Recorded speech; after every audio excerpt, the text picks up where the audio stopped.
ओं सर्वमंगलमंगल्ये शिवे सर्वार्थसाधिके शरण्ये त्र्यंबके गौरी नारायणी नमस्तुते।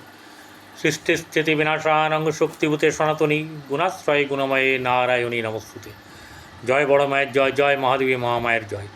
प्रत्येकेर जीवन सुंदर और आनंदमय, प्रत्येकेर सुखे खुशिते शांतिते एवं दूधे भाते थाकुन श्री श्री पद्मावती मायर बड़ मायर निकटे प्रार्थना करी। এই যে জুলাই মাসে রাশিফল বর্ণনা চলছে। মেষ, বৃষ, মিথুন, কর্কট হয়ে গেছে। যাদের আপনার পরিবারের লোক হোক, আপনার হোক বা আপনার বন্ধুবান্ধব, তাদের কাছে যদি বার্তা পৌঁছে দেন ভালো, না ভালো লাগলে পৌঁছাবেন না। আরও একটা কথা বলি, যারা সাবস্ক্রাইব করেছেন, যারা সঙ্গে আছেন, এই সিংহ রাশির বহু মানুষ আমার সঙ্গে এই ভিডিওতে থাকেন, কারণ তারা জানেন আমি সত্যতা এবং সততা রেখে এবং সত্য ঘটনাকে সামনে আনার চেষ্টা করি। এবারে ব্যাপার হচ্ছে যে আমি তো দাদাভাই বা দিদি বোনেদেরকে বলছি, এখানে আমি গোচর বিচার করি, কারোর পার্সোনাল ছক বিচার আমি করি না। কেউ দুঃখ প্রকাশ করে লিখবেন না সিংহ রাশির কখনোই ভালো যায় না, ব্যাপারটা তা নয়। অনেক সিংহ রাশির লোক আছে যাদের কিন্তু ভালো যাচ্ছে। কারোর খারাপ গেলে তার জানতে হবে তার জন্মকুণ্ডলী তার শুভ নয়। মানুষের কর্মফল অনুযায়ী তো জন্মকুণ্ডলী তৈরি হয়। তাই সেই জায়গাটাতে একটা ব্যাপার হচ্ছে গিয়ে যে আপনাদেরকে একটা জিনিস চিন্তা করতে হবে যে আপনারা এখানে কিন্তু সেই ব্যাপারটাকে ধরবেন না। আমি যেটা শেখাচ্ছি, যেটা বলতে চাইছি, সেটাকে কিন্তু করবেন। যেমন হচ্ছে গিয়ে আপনাদেরকে বলি, এই যে সিংহ রাশির জাতক জাতিকারা বহুদিন থেকে ভুগছে, বহু কষ্ট সহ্য করছে, এমনকি বর্তমানেও তাদের ঢাইয়া চলছে, যদিও অষ্টমে ঢাইয়া শারীরিক দিক থেকে, এবং শুধু শরীর খারাপ হলে তো হয় না, শরীর খারাপ হলে মানসিক চাপও থাকে। তাই এই ব্যাপারগুলোকে একটা ব্যাপার থাকে যে বোঝার।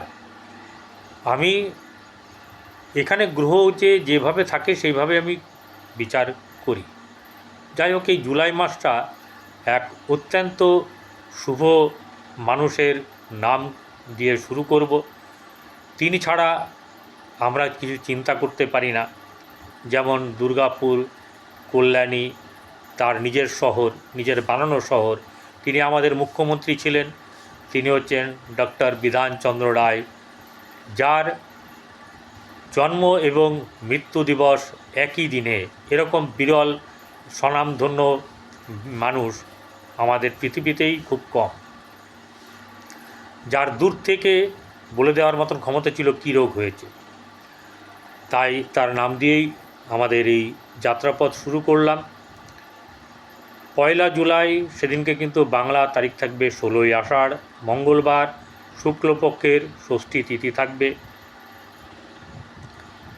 এবারে কোন গ্রহ সেই দিন 1 জুলাই কিভাবে রাশিচক্রে থাকছে ভালো করে শুনবেন, কোথা থেকে শুরু করছি, তাহলে আপনার ভুল হবে না। 1 জুলাই রাশিচক্রের যে গ্রহ সন্নিবেশ তা আপনাদের সামনে তুলে ধরছি। মেষ রাশি ফাঁকা, শুক্র বসে আছে নিজ ক্ষেত্র স্বক্ষেত্র, সেটা হচ্ছে গিয়ে বৃষ রাশি। মিথুনে বৃহস্পতি এবং রবি। বুধ কোথায় বসে, সেটা হচ্ছে গিয়ে কর্কটে বসে। সিংহে মঙ্গল এবং কেতু। এরপরে কন্যা, তুলা, বৃশ্চিক, ধনু, মকর পুরো ফাঁকা। কুম্ভে মীন আর শনি বসে আছে কোথায়, কুম্ভে হচ্ছে রাহু, মীনে হচ্ছে শনি। এই যে জায়গাটা ফাঁকা জায়গার কথা বললাম, কন্যা থেকে আপনার মকর, এই জায়গাটাকে বলা হচ্ছে কালসর্পযোগ, পূর্ণ কালসর্পযোগ, এবং আপনার যেটাকে বলা হচ্ছে পূর্ণ কালসর্পযোগের পরে যেটা হচ্ছে যে নেগেটিভ কালসর্প। এই নেগেটিভ কালসর্পের কারণের জন্য দেখবেন এই বর্তমান সময়ে মানুষের ধৈর্য শক্তি খুব কমে গেছে। প্রচণ্ড রাগ, হঠাৎ করে ঘরের যে কোনো ব্যক্তি বা পাড়া প্রতিবেশী যে কোনো দুমদাম রেগে যায়, দুমদাম বাজে কথা বলবে, সম্পর্কর একটা অবনতি হওয়ার সম্ভাবনা থেকে যায়। আপনি ভালো কথা বলতে যাচ্ছেন, খারাপ কথা বেরিয়ে গেল, আপনি ভালোভাবে মিশতে চাইছেন, খারাপ হয়ে গেল।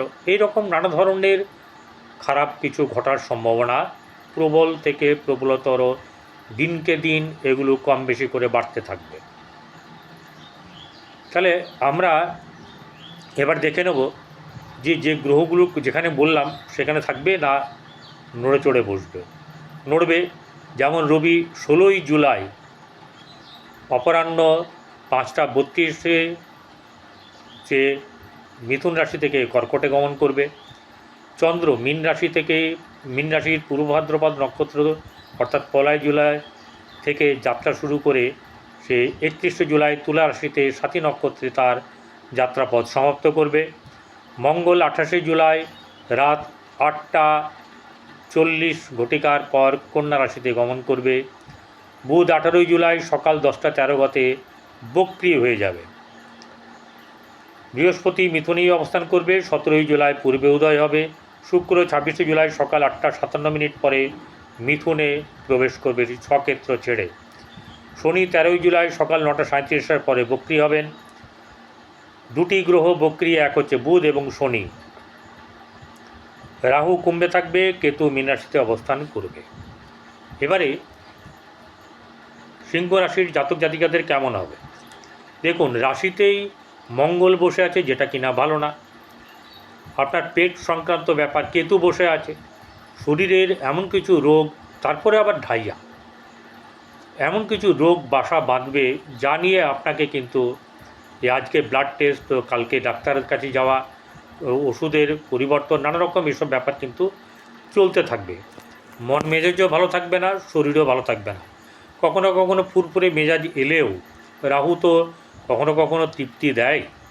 সেই হিসাবে আর একটা জিনিস হবে, এই মঙ্গল যখন রাশি থেকে সরে দ্বিতীয় যাবে তখন কিন্তু আরেকটা বিপদ, যেটা হচ্ছে 28 তারিখে এই মঙ্গল এখানে বসে আছে। এই রাশির অধিপতি রবি, সেই রবি বসে আছে একাদশভাবে, অর্থাৎ যতক্ষণ একাদশভাবে 16 তারিখের আপনার বিকেল 5:32 আগে পর্যন্ত বা 5:32 পর্যন্ত এখানে কী হবে, আপনি শুভফল প্রাপ্ত হবেন। শুভফল অবশ্যই প্রাপ্ত আছে, কিন্তু ঘটনা হচ্ছে যে আপনার জন্মকুণ্ডলিতে রবি কেমন আছে, বৃহস্পতি কেমন আছে, বা দশম, একাদশ, ভাগ্যস্থান, ধনস্থান, এগুলো কেমন আছে সেগুলো কিন্তু দেখার ব্যাপার আছে। তো এখানে আমি শুধু গোচরের বিচার করছি। এখানে রবি কিন্তু ততক্ষণ ভালো দেবে। এরপরে রবি দ্বাদশে চলে আসবে হচ্ছে 16 তারিখে বিকেলবেলা থেকে। তখন রবি আর বুধ একসঙ্গে হবে, তো দ্বাদশপতি এবং দ্বিতীয়পতি তারা দ্বাদশে থাকবে, বুধ থাকবে, বুধ পরে বক্রী হয়ে যাচ্ছে। এই যে ব্যাপারগুলো ঘটবে সেখানে কিন্তু পরবর্তীকালে সেই ব্যাপার বলবো। তবে এখনই বলে দিব যে রবি বুধ যখন দ্বাদশে বসবে তখন কিন্তু আর্থিক দিক থেকে অনটন, অর্থ অপচয় হওয়া এবং বুদ্ধি ঠিকভাবে কাজে না লাগানো, পেরিয়ে যাওয়ার ঘটনা ঘটে যাওয়ার পরে বুদ্ধির বিকাশ, এরকম ধরনের কিছু ঘটনা ঘটবে। তো মঙ্গল যতক্ষণ এই রাশিতে থাকবে, সিংহ রাশিতে, ততক্ষণ ভালো হবে না। দ্বিতীয় যখন যাবে, হয়তো 2-3 দিন থাকবে এখানে আপনার এই মাস শেষ হতে, ওই 3 দিনেও কিন্তু আপনার মোটামুটিভাবে পরিবারের সঙ্গে ঝুটঝামেলা লাগার ব্যাপার সম্ভাবনা বেশ বাড়বে। এবারে এখানে কেতু বসে আছে। কেতু কী করে, যে কোনো জিনিসকে গুটিয়ে রাখে। আপনার মনের কথা যে সময় বলার কথা সেটা বলবেন না, বলতে পারবেন না, মঙ্গল আবার হুট করে বার করে দেবে। এই একটা ব্যাপার কিন্তু আছে। বৈদিক জ্যোতিষ মতে বলা হয় কেতু এই কুব্জ সম ফলদান করে, অর্থাৎ মঙ্গলের সমান। কিন্তু জানি না তারা কোন বিশেষে লিখেছে, সেই সম্বন্ধে বিশদ ব্যাখ্যা আমি কোনো বইতে এখনও পাইনি, হয়তো কখনো যদি পেয়ে যাই শুভ। 7 বছর তার, এরও 7 বছর হচ্ছে মহাদশা, ঠিক আছে।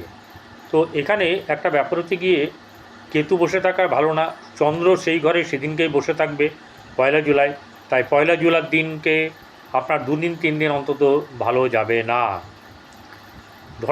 ধনভাবে শনি দৃষ্টি দিয়ে আছে, ধনভাবের অধিপতি বুধ দ্বাদশে বসে আছে, তাই ধনক্ষয়, ধন থাকা মানে নষ্ট হওয়া, অপচয় হওয়া, অথবা আপনার অর্থ এলেও সেটা হাতে রাখতে না পারার ব্যাপার কিন্তু ঘটবে, অর্থাৎ অর্থ কষ্ট বা এরকম ধরনের কোনো কিছু একটা ঘটনা ঘটার সম্ভাবনা থাকবে।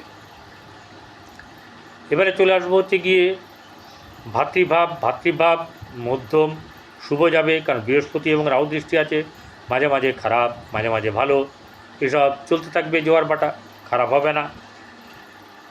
এবারে চতুর্থ ভাব যেটা হচ্ছে সুখস্থানে শুক্র দৃষ্টি দিয়ে আছে।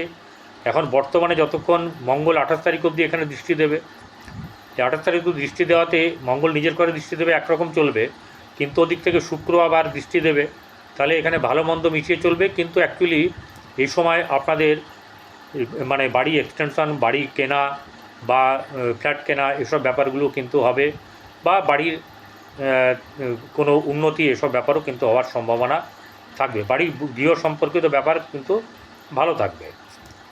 এরপর চলে আসবো হচ্ছে গিয়ে সন্তানের জায়গায়। সন্তানের দিক থেকে বেশ শুভ যাবে, সন্তানকে নিয়ে আনন্দ লাভ, সন্তানের উন্নতি, সন্তানের খ্যাতি, সন্তানের নানা রকম লাভ, সন্তান থেকে লাভ। প্রেমের ক্ষেত্রে মধ্যম শুভভাব থাকবে। যারা গৃহে ব্যবসা করতে চান তাদেরও কিন্তু গৃহ থেকে ব্যবসা হবে, এবং যারা বিশেষ করে আপনার এই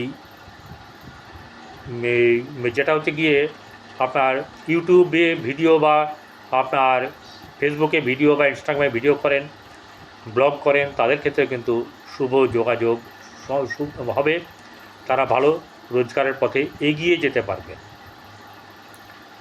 এবারে চলে আসবো হচ্ছে গিয়ে সিংহ রাশির ষষ্ঠ ভাবে বুধ দৃষ্টি দিয়ে আছে, এরপরে রবি দৃষ্টি দেবে, অতএব এখানে শত্রু দমনের ব্যাপারটা কিন্তু হবে, এবং রোগ কিছু প্রতিরোধ হওয়ার সম্ভাবনা থাকবে। সপ্তম ভাব রাহু বসে আছে, সেখানে বৃহস্পতির দৃষ্টি আছে, মঙ্গলের দৃষ্টি থাকবে 28 তারিখ পর্যন্ত, ঠিক আছে, 28 তারিখের কিছু সময় পর্যন্ত।